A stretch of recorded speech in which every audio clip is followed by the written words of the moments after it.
Há cerca de 8 meses atrás, eu fiz uma entrevista com uma das maiores expressões do jornalismo capixaba, que infelizmente nos deixa de uma forma súbita, mas deixa também uma parte da sua obra, seus livros, suas publicações e suas ações dentro dos veículos de comunicação do Estado do Espírito Santo, Carlos Tourinho. Nós vamos mostrar um pouco para você, telespectador da TV Ambiental, uma entrevista que foi concedida para nós por Carlos Tourinho. Veja algumas partes importantes que são ainda muito atuais a respeito dos veículos de comunicação e das novas mídias. Eu sou apaixonado pela comunicação, viu, Almir? Eu estou nesse mundo da comunicação desde 1980, quando eu comecei minha graduação na UFES, né? Sim. E depois, não parei mais, tanto na parte profissional quanto na parte acadêmica, né? Eu procurei sempre conciliar as duas atividades por gosto e também por uma questão estratégica de manter sempre uma segunda porta, uma segunda alternativa, né? Para algum momento na vida. E agora, recentemente, depois de ter passado 28 anos na TV Gazeta, em diversos cargos, na Rede Gazeta, e ter sido diretor de jornalismo da Record News por 5 anos, eu recebi esse convite da UVV para dar aulas no curso de graduação e de pós-graduação. Você continua? E aí já me convidaram para poder também ter um programa de inovação, inclusive, lá na UVV TV. Portugal foi isso. Portugal fez um doutorado, eles chamam de doutoramento, né? Sobre televisão, telejornalismo, e discutindo muito a questão. O meu objeto de estudo foi a questão da interação e da interatividade, que acabou resultando nesse livro aí. Esse livro, Uma Porta Nova para a Televisão. A gente quis medir, porque era aquele momento que tanto o Brasil estava começando, quanto Portugal já estava um pouquinho mais adiante, da implantação da TV digital.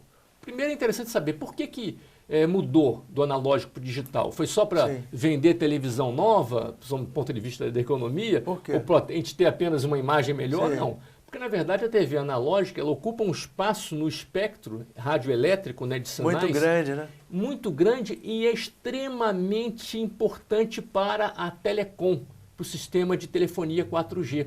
É um espaço nobre que vale uma fortuna. Então, esse espaço é público, mas é administrado pelo governo. O que os governos no mundo inteiro fizeram? Eles leiloaram esse espaço para as telefônicas, as empresas telecom, para a implantação de um sistema que cresce no mundo inteiro, que é a telefonia celular, né? Para otimizar esse espectro, né? Otimizar. Eu ontem estava até conversando com uma colega antiga do jornal A Gazeta também, e a gente morreu de rir ao lembrar que, e estávamos conversando com jornalistas, estudantes de jornalismo, jovens, né? E a gente, quando contou para eles que nós íamos para a rua sem nenhuma forma de comunicação com a redação, e o máximo que a gente levava era ficha de telefone, nem um cartão ainda não era ficha de telefone, a gente mostrou a dificuldade que se tinha e que você tinha que, com aqueles recursos, você tinha que fazer, né? Então, a gente trabalha na comunicação sempre adequando a nossa realidade. Se você está numa grande emissora, ainda assim você vai dizer que a falta de determinados equipamentos, determinadas condições. Se você está numa pequena, você vai reclamar. Então, essa questão de você ter ou não os recursos, ela é sempre relativa, né? O importante é que o profissional tenha vontade, disposição, criatividade e compromisso social, né? Que é a alma do jornalista. Verdade. As transformações, eu acho que não são meramente essas transformações do uso, né? Do dia a dia, né? A gente tem hoje, a gente enfrenta, enquanto o Brasil, o mundo enfrentou, mas o Brasil particularmente enfrenta uma grande crise econômica, né? E estamos tentando sair dela. A comunicação vem enfrentando, desde o final do século passado, uma dupla crise. Você está na crise econômica, evidentemente, porque o modelo de sustentação do negócio passa por uma crise. A partir do momento que a economia vai mal, né, há menos investimento na área de comunicação. Isso aí acontece em várias épocas. Mas as crises econômicas, elas acontecem, chegam e vão embora, né? São cíclicas, né? Verdade. Só que dessa vez nós vivemos uma segunda crise que tem raízes muito mais profundas, que é a crise da comunicação, do modelo de comunicação que nasce a partir do surgimento da internet em meados dos anos 90, do século XX. A partir daí, o que acontece? Quebram as barreiras de entrada. Há um processo muito bacana que é a democratização da comunicação. Então, em vez de você ter 4, 5 emissoras, em vez de você ter 2 jornais e algumas rádios, você passa a ter as pessoas, qualquer pessoa passa a ter o direito de se tornar um emissor de informação. É o seu próprio repórter, o seu próprio editor. Alguém que quer aparecer numa coluna social pode criar a própria coluna social. Alguém que quer ser destaque político cria o seu próprio jornal político, enfim. Seu blog. Seu blog, as pessoas têm milhares de formas de se manifestar. Então isso democratiza a informação. Mas surgem aí também outros problemas. Um é a sustentação do negócio. Por quê? Porque se caem as barreiras de entrada, qualquer... Nem todo mundo podia ter uma televisão, nem todo mundo podia ter um jornal. Então as barreiras de entrada caem, as audiências se fragmentam, né? Porque se estava todo mundo concentrado, você tem uma ideia, Almir, nos anos 80, o Jornal Nacional falava para mais de 80% da população brasileira, chegava a 90% em alguns dias de maior acontecimento. Ou seja, era um grande meio de comunicação que falava o país inteiro ao mesmo tempo. Hoje, audiências da Globo, que é a maior emissora, fica na faixa dos 20, às vezes chegando perto dos 30, e está todo mundo dando graças a Deus, para que não caiam mais, porque muitas e muitas emissoras estão na base do traço.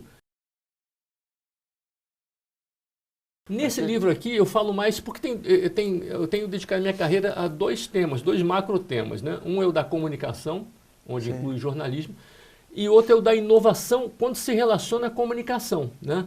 Então aqui eu falo da questão da inovação, não necessariamente, quando a gente fala inovação, as pessoas muitas vezes falam só inovação tecnológica, né? Produtos, né? Inovação é uma cultura, né? Inovação ela está em tudo, ela aparece em qualquer lugar, né? Desde um cozinheiro que encontra uma nova forma de preparar um prato, de apresentar um prato, ou de economizar ingredientes na sua cozinha, até um engenheiro que testa novas formas de edificar, né, uma construção, também reduzindo o número de gastos com material. Enfim, pode ser um novo produto, um novo processo, um novo sistema, uma nova forma de fazer, né? Então, nesse livro Inovação e Ação, a gente aborda um pouco dessa cultura da inovação, do modo das pessoas em qualquer atividade estarem sempre atentas à possibilidade de mudar alguma coisa. Nós vamos dar um rápido intervalo agora. Voltamos já na nossa entrevista com Carlos Torinho.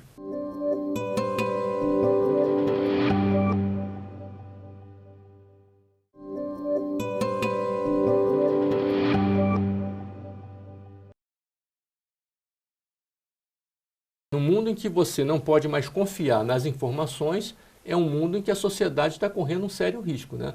Vide aí a questão que a gente falou das eleições, que tem um fenômeno, tudo que vem sempre uma moeda com 2 faces, né?